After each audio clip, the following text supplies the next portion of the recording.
Bom dia, despertos. Rodolfo Camilo aqui com o Devocional Despertar, o seu encontro diário com a presença e com o reino de Deus, amém?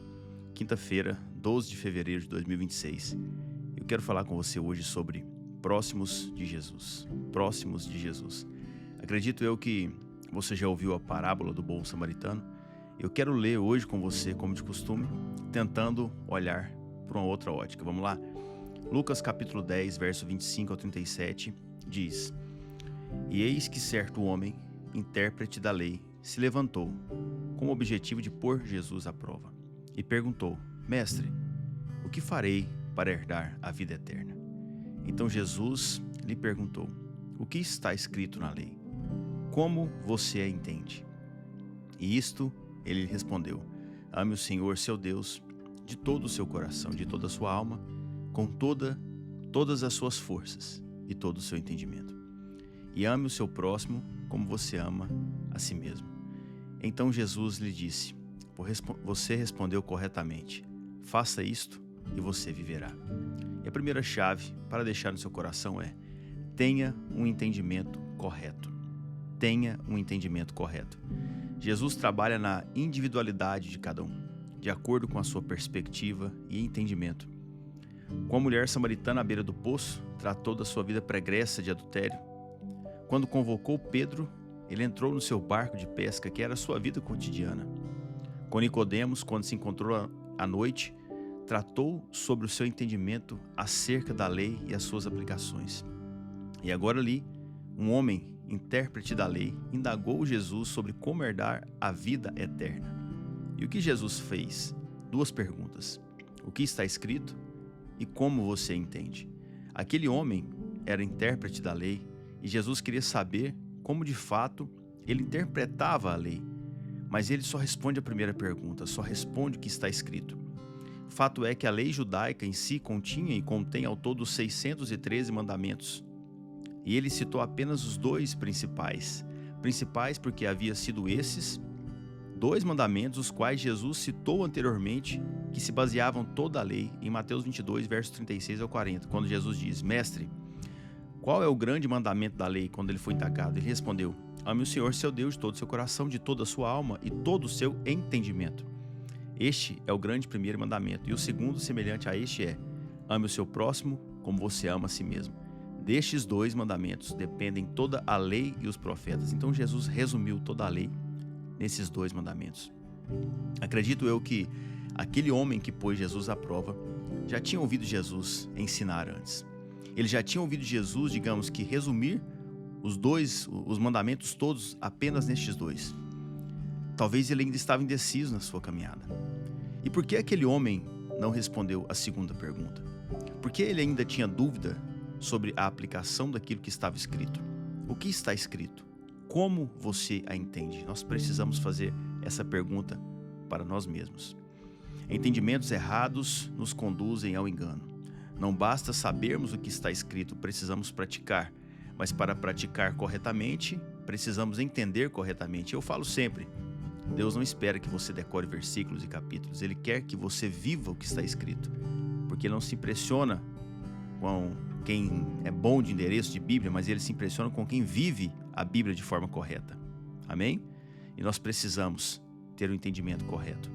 E para ter esse entendimento correto, nós vamos precisar decidir todos os dias caminhar com Jesus, verdadeiramente, sem usá-lo para os nossos projetos pessoais, para o nosso ministério, para a denominação ao qual você está inserido, mas buscar nele ter a aplicação correta da sua palavra. Aquele homem conhecia as Escrituras, mas não conhecia de quem as Escrituras estavam falando. Ele chegou para colocar Jesus à prova, mas foi ele que foi provado por aquele que tudo pode, o Rei dos Reis. Então peça hoje o Espírito Santo para te dar o entendimento correto daquilo que você está lendo, daquilo que você está escutando, para você aplicar na sua vida, amém? A segunda chave que eu quero deixar no seu coração: um coração nobre sempre valerá mais do que um cargo. Um coração nobre sempre valerá mais do que um cargo. No desenrolar da parábola, vemos no verso 29, mas ele, querendo justificar-se, perguntou a Jesus: Quem é meu próximo? Jesus prosseguiu dizendo: Um homem descia de Jerusalém para Jericó e caiu nas mãos de alguns ladrões.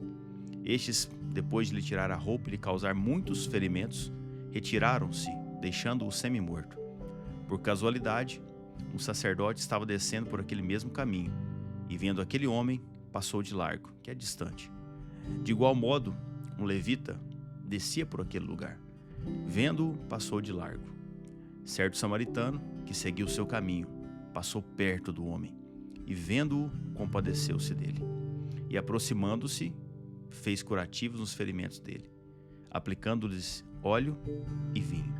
Depois colocou aquele homem sobre o seu próprio animal, levou-o para a hospedaria e tratou dele. Veja, o personagem dessa parábola caiu nas mãos de alguns ladrões. Teve as suas roupas tiradas, foi ferido e foi deixado semi-morto. Agora olhe para os últimos momentos da vida de Jesus. Foi acusado e preso por aqueles que ele chamou de ladrões, salteadores. Lembra quando ele quebrou as coisas no templo e acusou eles de ter tornado aquilo um covil de ladrões? Mateus 21, verso 11, depois você lê. Ele teve as suas roupas tiradas e repartidas pelos soldados romanos. Mateus 27, 35. Os sacerdotes bateram nele lá no Sinédrio quando ele estava aí para as mãos de Pilatos. E ele também foi açoitado pelos soldados e deixado à beira da morte, naquela cruz. Ele entregou a própria vida, mas ele foi açoitado e deixado à beira da morte. Agora, quem estava ali em posição de ajudá-lo? Sacerdotes? Levitas? Sim, os mesmos que tramaram contra ele. Jesus disse que um sacerdote e um levita passaram perto do homem ferido na parábola também, mas passaram de longe. Mas por quê? Porque o cargo deles era maior do que o coração. A responsabilidade do sacerdote e do levita estava somente com as coisas dentro do templo. O que estava morrendo de fora não era prioridade para eles.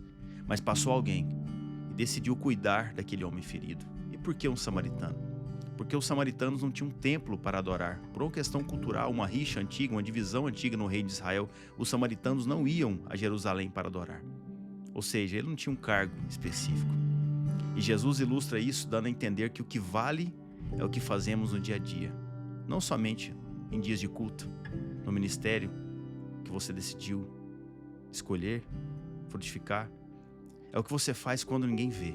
Os três passaram e viram um homem ferido, mas somente um, o samaritano, passou perto, viu e se compadeceu.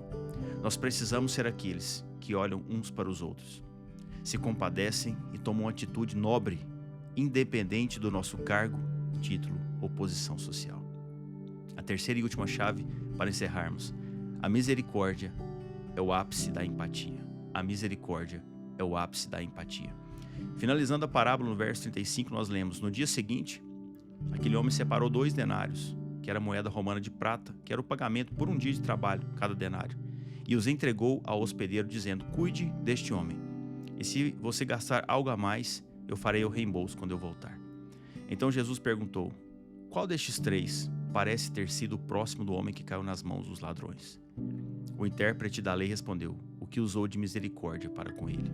Então Jesus lhe disse: vá e faça o mesmo. Misericórdia do latim significa coração miserável. O que Jesus queria ensinar é o que um sentimento de compaixão e empatia precisa gerar em nós uma ação. E só assim conseguimos ter, o que Deus procura de nós. E nós só conseguimos ter isso se entendermos o quão miseráveis somos. Agora pense comigo. Por que a parábola conta que o homem deixou pago 2 denários? 2 dias, nem mais, nem menos. 2 denários era a representação de 2 dias de trabalho. Porque eram necessários apenas 2 dias de dor e trevas. Porque no 3º dia, ele já teria recomposto a sua vida. Eu te pergunto, isso te lembra de quem? Te lembra alguém? Essa parábola não é sobre o bom samaritano. É sobre Jesus e aquilo que fazemos com ele. É sobre o nosso entendimento daquilo que ele fez, sofreu e venceu por nós. Será que somos os próximos de Jesus? Ou somos os que colocaram Jesus em maus lençóis? Após a morte de Jesus, José, um membro do Sinédrio, e Nicodemos, um fariseu também, mestre da lei, os 2 foram até Pilatos e pediram o corpo de Jesus para o preparar para o sepultamento. Eles foram além dos seus cargos, dos seus títulos e e daquilo que estava em risco de perder as suas posições. Eles tiveram misericórdia e nobreza com a missão de Jesus, mesmo após a morte física dele. Eles tiveram misericórdia de Jesus como homem e certamente receberam a sua porção do reino de Deus, porque entenderam quem realmente Jesus era. E onde podemos aplicar isso hoje? Eu quero encerrar com você com as palavras do próprio Jesus, Mateus 25, verso 34. Então o rei dirá aos que estiverem à sua direita: venham, benditos de meu Pai, venham herdar o reino que está preparado para vocês desde a fundação do mundo.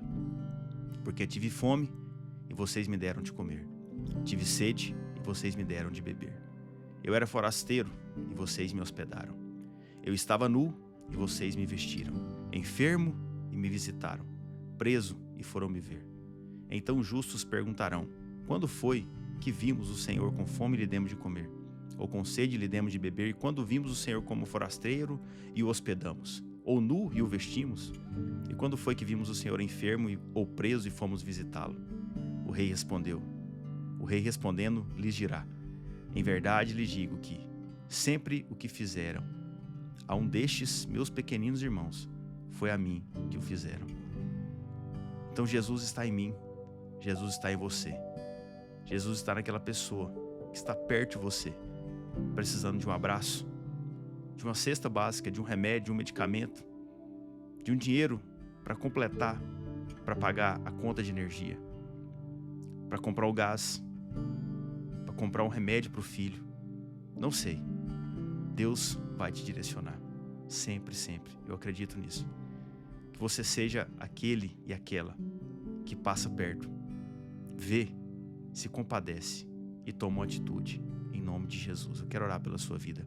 Pai, obrigado por essa pessoa que me escuta, obrigado pela tua palavra, obrigado por esse momento, Pai. Deus, obrigado por esse devocional que o Senhor tem derramado tanto em nossas vidas nesse tempo, Pai. Que o Senhor nos dê um entendimento correto da tua palavra, uma aplicação correta da tua palavra. Que o Senhor veja em nós e nos ajude a ter um coração nobre, um coração que vai além dos nossos cargos, dos nossos títulos, da nossa posição social. Um coração que vai além de tudo isso, Pai, e que agrada verdadeiramente o Senhor. Que tenhamos misericórdia uns pelos outros, porque só assim conseguiremos agradar o Senhor. Eu oro por essa pessoa que me escuta, Pai, para que o Senhor abençoe a vida financeira, a vida conjugal, a vida profissional, a empresa, o trabalho, os projetos, para que o Senhor dê a ela, Pai, um coração nobre, um coração de paz, que o Senhor dê a ela força, graça e sabedoria na caminhada.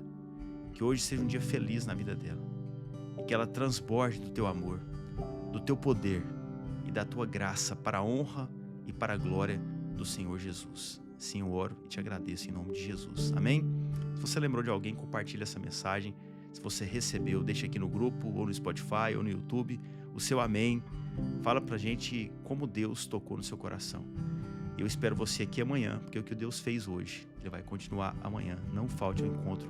Tenha um dia abençoado, em nome de Jesus.